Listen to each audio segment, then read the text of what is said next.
ജന്തർ മന്ദിറിൽ വീണ്ടും സംഘർഷം. നിരാഹാര സമരം ഇരിക്കുന്ന CJP സ്ഥാപകൻ അഭിജിത്ത് ദേവ്കെ ഒരാൾ കയ്യേറ്റം ചെയ്യാൻ ശ്രമിച്ചു. ഇയാളെ CJP പ്രവർത്തകർ കീഴ്പ്പെടുത്തുകയായിരുന്നു.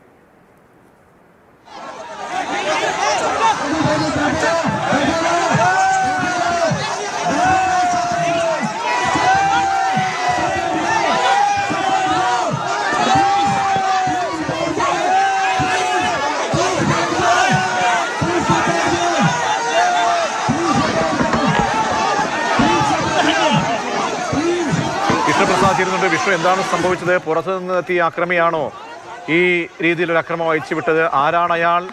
അപ്പോൾ വീണ്ടും ഒരു സംഘർഷാവസ്ഥ ഉടലെടുക്കുമ്പോൾ പോലീസിന്റെ ഇടപെടലൊക്കെ എങ്ങനെയാണ് വിഷ്ണു? പ്രജിഷ, ഇന്ന് രാവിലെയാണ് സോനം വാങ്ചുക്കിനെ ഡൽഹി ജന്തർ മന്ദറിലുള്ള CJP സമരപ്പന്തലിൽ നിന്ന് പോലീസ് ബലം പ്രയോഗിച്ച് കസ്റ്റഡിയിലെടുത്ത് ആശുപത്രിയിലേക്ക് കൊണ്ടുപോയത്. ഇതിന് പിന്നാലെ ഈ സമരപ്പന്തലിൽ നിന്ന് അഭിജിത്ത് ദേവ്കെ പുറത്തേക്ക് ഇറങ്ങുകയും താഴെ ഈ സ്റ്റേജിന് താഴെ ഇരിക്കുന്ന ആളുകളുടെ നടുവിൽ തന്നെ തന്റെ നിരാഹാര സമരം നടക്കുമെന്ന് പ്രഖ്യാപിക്കുകയും ചെയ്യുകയായിരുന്നു.